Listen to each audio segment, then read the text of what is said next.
ونستعينه ونستغفره ونعوذ بالله من شرور أنفسنا وسيئات أعمالنا من يهده الله فلا مضل له ومن يضلله فلا هادي له وأشهد أن لا إله إلا الله وحده لا شريك له وأشهد أن محمدا عبده ورسوله يا أيها الذين آمنوا اتقوا الله حق تقاته ولا تموتن إلا وأنتم مسلمون يا أيها الناس اتقوا ربكم الذي خلقكم من نفس واحدة وخلق منها زوجها وبث منهما رجالا كثيرا ونساء واتقوا الله الذي تساءلون به والأرحام إن الله كان عليكم رقيبا يا أيها الذين آمنوا اتقوا الله وقولوا قولا سديدا يصلح لكم أعمالكم ويغفر لكم ذنوبكم ومن يطع الله ورسوله فقد فاز فوزا عظيما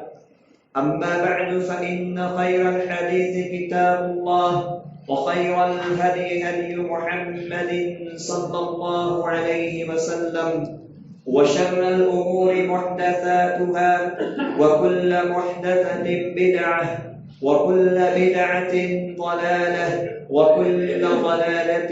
في النار قال الله سبحانه وتعالى في كلامه المجيد والفرقان الحميد أعوذ بالله السميع العليم من الشيطان الرجيم من همزه ونفخه ونفثه بسم الله الرحمن الرحيم فهل ينظرون إلا الساعة أن تأتيهم بغتة فقد جاء أشراطها فأنى لهم إذا جاءتهم ذكراهم رب اشرح لي صدري ويسر لي أمري واحلل عقدة من لساني يفقهوا قولي اللهم انفعني بما علمتني وعلمني ما ينفعني وزدني علما. تمام قسم کی تعریفات حمد و ثنا عظمت و بڑائی اللہ وحدہ لا شریک لہ خالق کائنات مالک دو جہاں کے شایان شان ہے جو ہم سب کا اور ساری کائنات کا مربی پالنگار مشکل کشا اور حاجت روا ہے. اس کی ذات میں اس کی صفات میں اس کی ربوبیت اور اس کی الوہیت میں اس کا کوئی سازی شریک اور ہمسر نہیں ہے. بعدہ لا تعداد انگنن درود و سلام نازل ہو اللہ کے تمام نبیوں رسولوں پیغمبروں پر، خصوصاً آخری نبی رحمت للعالمین خاتم النبیین محمد رسول اللہ صلی اللہ علیہ وآلہ وسلم پر. اللهم صل على محمد وعلى آل محمد كما صليت على إبراهيم وعلى آل إبراهيم إنك حميد مجيد. اللهم بارك على محمد وعلى آل محمد كما باركت على إبراهيم وعلى آل إبراهيم إنك حميد مجيد. عزیز ساتھیوں، نوجوان دوستوں، پردہ نشین خواتین، خطبہ مسنونہ کے بعد سورہ محمد کی ایک آیت کریمہ آپ کے سامنے پڑھی ہے. پچھلے 2 جمعہ میں آپ حضرات کے سامنے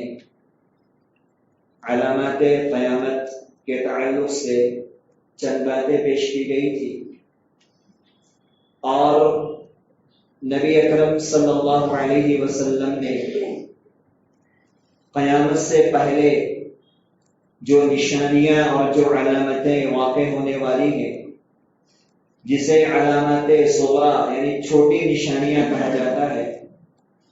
ان نشانیوں میں سے چند آپ کے سامنے رکھی تھی. انہی بات کو آگے بڑھاتے ہوئے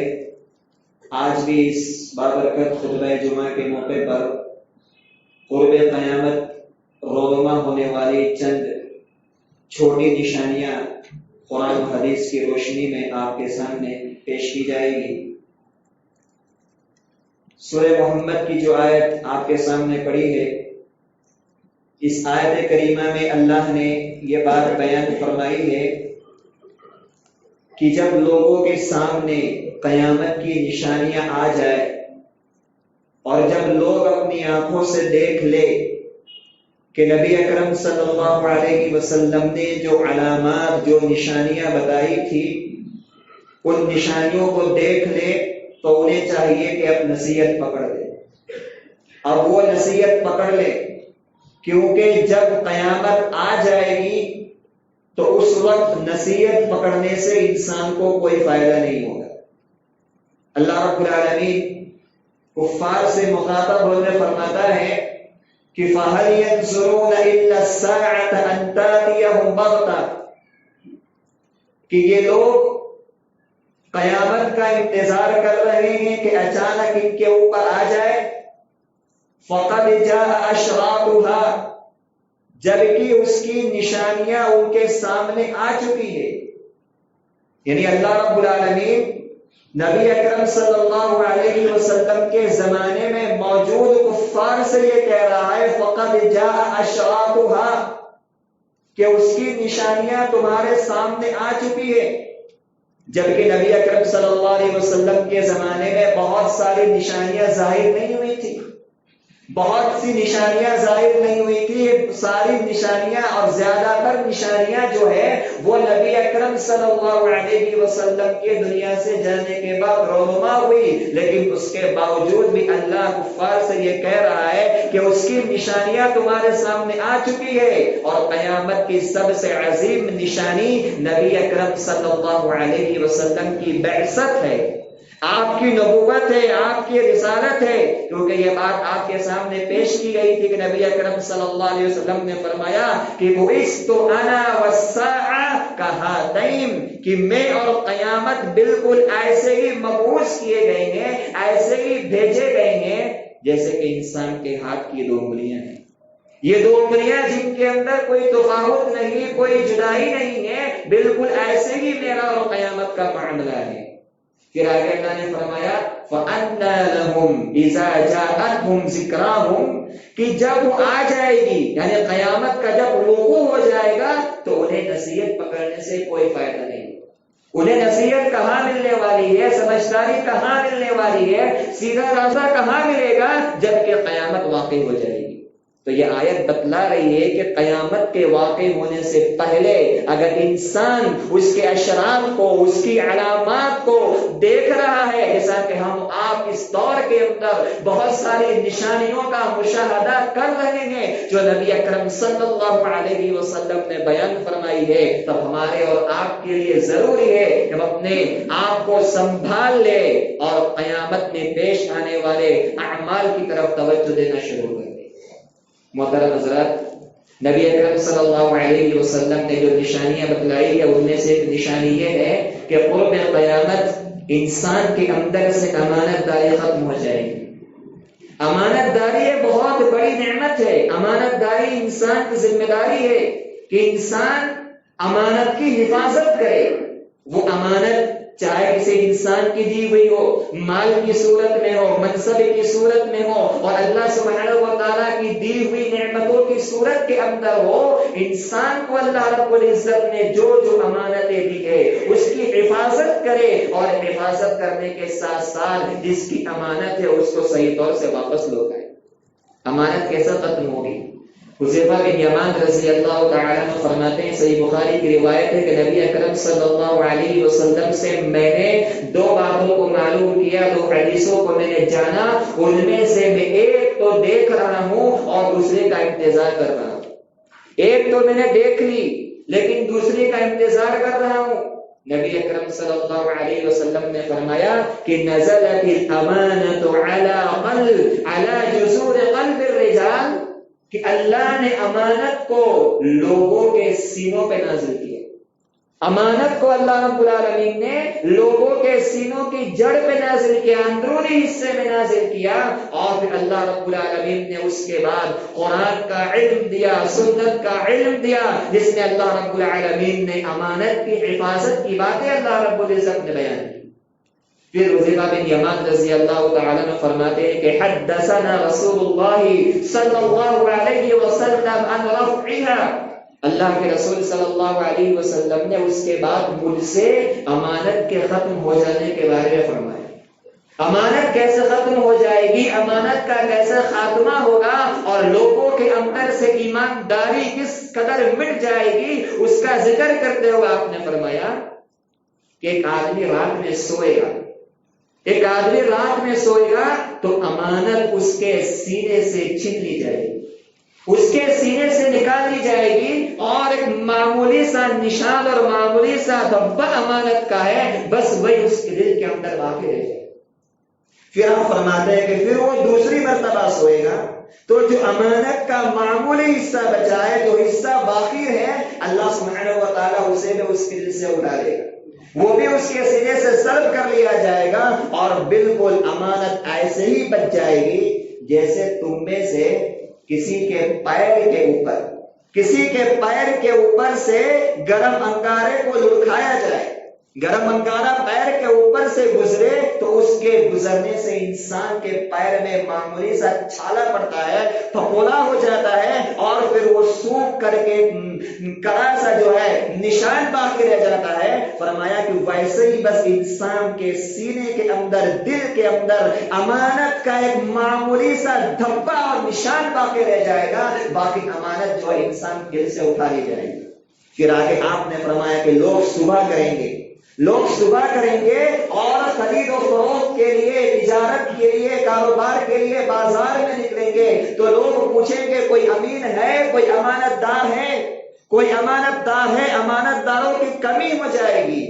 ہاں، کہا جائے گا کہ فلاں فلاں علاقے میں، فلاں فلاں قبیلے کے اندر ایک آدمی ہے جو بہت امانت دار ہے، یعنی امانت دار لوگوں کی قلت ہو جائے گی، کمی ہو جائے گی، لوگ اتنے خائن ہو جائیں گے، بے ایمان ہو جائیں گے، بددیانت دار ہو جائیں گے کہ لوگ اپنی حفاظتیں اور اپنا مال ان کے سفر نہیں کرنا چاہیں گے، کوئی امین نہیں رہے گا، کوئی امانت دار نہیں رہے گا۔ کہا جائے گا کہ ہاں فلاں محلے میں، فلاں علاقے میں، فلاں بستی کے اندر ایک صاحب ہے جن کے بارے میں کہا جاتا ہے کہ وہ امانت دار ہے، باقی اس بازار کے اندر، اس معاشرے کے اندر کوئی انسان نہیں ہے جس پر آپ اعتماد کر سکتے۔ پھر آگے نبی اکرم صلی اللہ علیہ وسلم فرماتے ہیں کہ یقال للرجل ما اعقله وما اظرفه وما اجلده وليس في قلبه مثقال حبة من خردل من ایمان، اس آدمی کے بارے میں کہا جائے گا کہ یہ بڑا خوش مزاج ہے، بڑا طاقتور ہے، بڑا عقل مند ہے۔ کس آدمی کے بارے میں کہا جائے گا؟ اس آدمی کے بارے میں کہا جائے گا جس کے سینے کے اندر رائے کے دانے کے برابر بھی ایمان نہیں ہوگا، امانت داری نہیں ہوگی۔ اس آدمی کے بارے میں لوگ کہیں گے یہ بڑا عقل مند ہے، یہ بڑا ہوشیار ہے، یہ بڑا دانا ہے، یہ بڑا سمجھدار ہے، یہ خوش مزاج آدمی ہے، جبکہ آپ فرماتے ہیں کہ اس کے قلب کے اندر، اس کے دل کے اندر ایمان اور امانت داری نام کی کوئی چیز نہیں ہوگی، وہ خائن ہوگا، بددین ہوگا، بددیانت ہوگا، لیکن وہ لوگ اس کے بارے میں کہیں گے یہ خوش مزاج ہے، یہ اچھا آدمی ہے، یہ دیانت دار آدمی ہے، جبکہ آپ فرماتے ہیں کہ اس کے سینے میں امانت نہیں ہوگی۔ تو یہ بہت بڑی علامت نبی اکرم صلی اللہ علیہ وسلم نے بیان فرمائی کہ اللہ سبحانہ و تعالی امانت جیسی نعمت کو، جبکہ آپ نے امانت کے بارے میں حدیث کے اندر فرمایا ہے کہ اس آدمی کا کوئی ایمان نہیں جس کے پاس امانت داری نہیں، لا ایمان لمن لا امانت لا، جس کے پاس امانت کی پاسداری نہ ہو، جو اپنی امانت کی حفاظت نہ کر سکے، اللہ سبحانہ و تعالیٰ کی اس کا ایمان معتبر نہیں۔ تو نبی اکرم صلی اللہ علیہ وسلم نے امانت کے خاتمے کو خیانت کی نشانی قرار دیا کہ لوگ خائن ہو جائے، خیانت دار ہو جائے، اور لوگوں کی جائیداد پر قبضہ شروع ہو جائے، اور لوگوں کا مال لے کر کے امانت کو واپس کرنا چھوڑ دے، تو قیامت کا انتظار کرنا، قیامت قریب آ گئی ہے۔ اسی طریقے سے نبی اکرم صلی اللہ علیہ وسلم نے ایک اور نشانی بتائی کہ انسان مال کے حصول میں اتنا دیوانہ ہو جائے گا، اتنا اس کے اندر منہمک ہو جائے گا کہ اسے یہ پرواہ نہیں ہوگی کہ میں جو لے رہا ہوں وہ حلال کا ہے یا حرام کا۔ قرب قیامت مال کے بارے کے اندر مال کا جو معاملہ ہوگا وہ ایسا ہوگا کہ انسان بس حصول کی فکر کرے گا، لینے کی فکر کرے گا، اخذ کرنے کی فکر کرے گا، اور اس کے اندر علت اور حرمت کی تمیز ختم ہو جائے گی،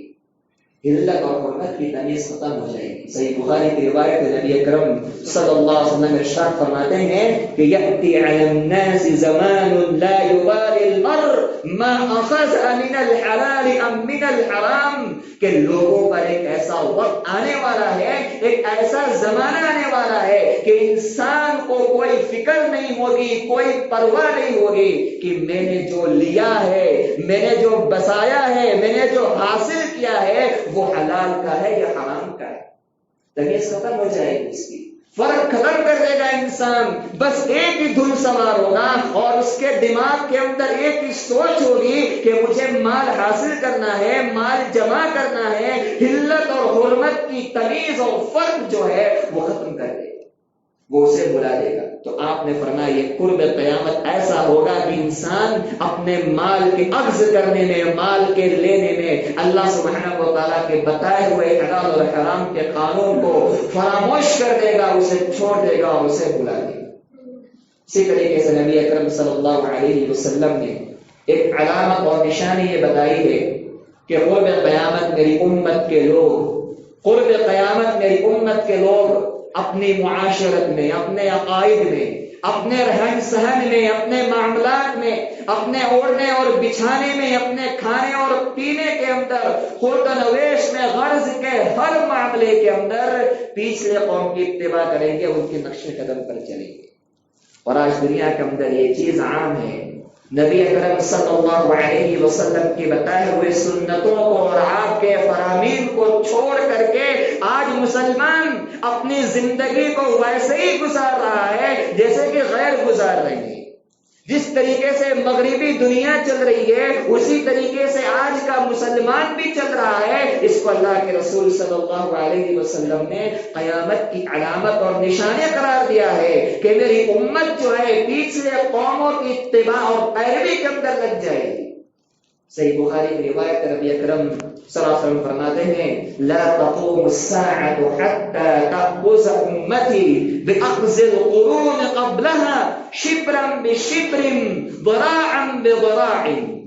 فرمایا قیامت اس وقت تک نہیں آ سکتی، قیامت اس وقت تک قائم نہیں ہوگی جب تک کہ میری امت اپنے سے پچھلے لوگوں کی پیروی ویسے ہی کرے گی جیسے کہ ایک ہاتھ کا بالش دوسرے ہاتھ کے بالش کے اندر کوئی فرق نہیں ہوتا۔ انسان کا ایک ہاتھ اور انسان کا دوسرا ہاتھ، ان دونوں ہاتھوں کے اندر اور ان دونوں ہاتھوں کے بالش کے اندر کوئی فرق نہیں ہوتا۔ ویسے ہی ہو میری امت جو ہے اپنے سے پچھلے لوگوں کے نقش قدم پر چلے گی، ان کی پیروی کرے گی، ان کی اتباع کرے گی۔ اگر یہ چیز پیدا ہو جائے تو سمجھ لینا قیامت قریب۔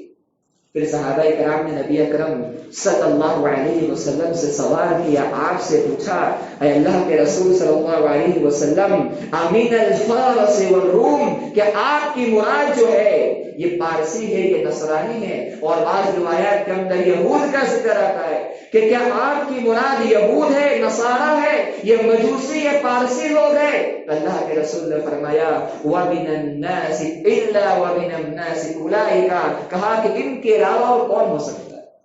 ان کے علاوہ کون ہو سکتا ہے؟ میری امت جو ہے قرب قیامت میری سنتوں کو، میرے طریقوں کو اور میرے بتائے ہوئے راستوں کو چھوڑ کر کے غیروں کے نقش قدم پر چلے گی،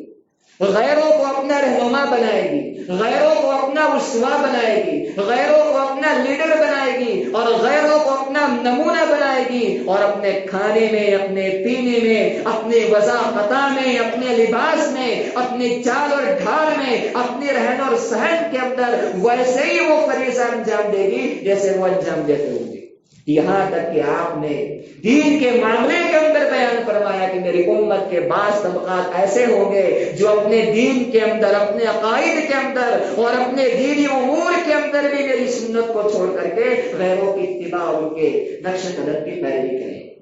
پھر نبی اکرم صلی اللہ علیہ وسلم نے یہ نشانی بیان فرمائی کہ جب یہ چیز ظاہر ہو اور میری سنت کو چھوڑ کر کے غیروں کے طریقوں کو مسلمان اپنانا شروع کر دے تو یہ قیامت کی بہت بڑی علامت ہے۔ اسی طریقے سے برکت کا ختم ہو جانا، برکت مٹ جائے گی، برکت ختم ہو جائے گی۔ انسان کو اللہ سبحانہ و تعالی عطا کرے گا، دے گا، لیکن اسے بس نہیں ہوگا، برکت مٹا دی جائے گی۔ برکت جو ہے نا یہ زیادتی کا نام نہیں ہے، برکت مال کی کثرت کا نام نہیں ہے، برکت جو ہے نعمتوں کی زیادتی کا نام نہیں ہے، بلکہ برکت نام اس چیز کا ہے کہ انسان کا قلب شاکر ہو جائے، انسان کا دل قانع ہو جائے، مطمئن ہو جائے، قلب کو سکون ہو جائے، دل کو سکون ہو جائے، کھانے پینے رہنے کا انتظام اللہ اس کے لیے فرما دے اور وہ انسان اس کے اوپر شاکر ہو جائے تو یہ برکت ہے۔ ورنہ آج بہت سارے ایسے لوگ ہیں جن کے پاس بہت زیادہ مال ہے، دولت کے انبار لگے ہوئے ہیں، نسلوں کی نسلیں ان کے مال کو کھا سکتی ہے، لیکن پھر بھی آج وہ روتے ہوئے نظر آتے ہیں، آج وہ روتے ہوئے نظر آتے ہیں، روتے ہوئے نظر آتے ہیں۔ برکت زیادتی کا نام نہیں ہے، بلکہ برکت نام ہے کہ انسان اللہ رب العالمین احکام الحاکمین کی نعمتوں پر قانع اور شاکر ہو کر کے اپنی زندگی کو رب العالمین کی فرما برداری میں گزارنے کی کوشش کرے۔ نبی اکرم صلی اللہ علیہ وسلم نے برکت کیسے ختم ہوگی اس کے بارے میں ارشاد فرمایا۔ صحیح بخاری کی روایت، اللہ کے رسول صلی اللہ علیہ وسلم فرماتے ہیں کہ لیست السنة الا تمطروا، کہا قحط ساری اس چیز کا نام نہیں کہ ان پر بارش نہ برسائی جائے، قحط ساری سوکھا پن اس چیز کا نام نہیں ہے کہ تم سے بارش کو روک دیا جائے، وَلَكِنَّ السَّنَةَ أَن تُمْطَرُوا وَتُمْطَرُوا وَلَكِنْ لَا تُنْبِتُ الْأَرْضُ شَيْئًا، کہا قحط ساری تو یہ ہے، سوکھا پن تو یہ ہے، قحط ساری تو یہ ہے کہ تم پر بارش ہو، تم پر برسات برسے، بہت بارش برسے، لیکن زمین اناج کو اگانا بند کر دے، زمین کے خزانے ختم ہو جائے، زمین سے اللہ برکت کو اٹھا لے، زمین دانا دینا بند کر دے، زمین اناج نکالنا بند کر دے، زمین اناج کو سبزیوں کو اگانا بند کر دے، کہا یہ قحط ساری ہے۔ بارش برسنے سے کیا ہو، بارش جتنی بھی برسے لیکن زمین سے اگنے والی اناج کی برکت کو اللہ ختم کر دے تو زیادہ بارش سے بھی زمین سے اناج نہیں اگ سکتا۔ تو اللہ کے رسول صلی اللہ علیہ وسلم نے نشاندہی فرمائی ہے کہ لا تقوم الساعة حتى تمطروا ولا تنبت الارض شيئا، قیامت قائم نہیں ہوگی اس وقت تک جب تک کہ زیادہ بارش تو ہوگی لیکن زمین سے دانا نہیں نکلے گا، زمین سے اناج نہیں نکلے گا، زمین سے سبزیاں نہیں نکلے گی، زمین کے خزانے اپنی برکت کو ختم کر دیں گے، زمین سے نکلنے والی اللہ کی یہ نعمتیں اللہ سبحانہ و تعالیٰ ان سے اگانے کی تاثیر کو سلب کر لے گا، اناج نہیں نکلے گا، غلہ نہیں نکلے گا، سبزیاں نہیں نکلے گی، تو لوگ قحط ساری کے اندر، سوکھا پن کے اندر مبتلا ہو جائیں گے۔ نبی اکرم صلی اللہ علیہ وسلم نے نشاندہی فرمائی ہے کہ اللہ سبحانہ و تعالیٰ کو قیامت جو ہے زمین کی برکت کو سلب کر کے، چھین کر کے اللہ سبحانہ و تعالیٰ لوگوں کو قحط ساری کا مبتلا کر دے۔ اسی طریقے سے نبی اکرم صلی اللہ علیہ وسلم نے یہ بات بیان فرمائی کہ قل قیامت میری امت کے زیادہ تر لوگ، میری امت کے زیادہ تر لوگ جو ہے وہ زمین میں ڈھسائے جائیں گے، زمین میں ڈھسائے جائیں گے، ان کی شکلیں مسخ ہو جائے گی اور اللہ سبحانہ و تعالیٰ ان کے اوپر پتھروں کی بارش برسائے گا۔ سنن ترمذی کی روایت ہے، حضرت عائشہ صدیقہ ام المؤمنین بیان فرماتی ہے کہ نبی اکرم صلی اللہ علیہ وسلم نے ارشاد فرمایا یکون فی آخر هذه الامہ خسف و مسخ و خسف، کہا میری امت کے آخری لوگوں کے اندر، میری امت کے آخری زمانے کے اندر بہت زیادہ کیا ہوگا، خسفن، زمین میں ڈھسائے جانے کے واقعات ہوں گے، ومسخن، لوگوں کی شکلوں کے بدلنے کے واقعات ہوں گے، وخسفن، اور لوگوں پر جو ہے آسمان سے سب سے زیادہ پتھروں کی بارش کے واقعات ہوں گے۔ میری امت میں یہ چیز عام ہو جائے گی،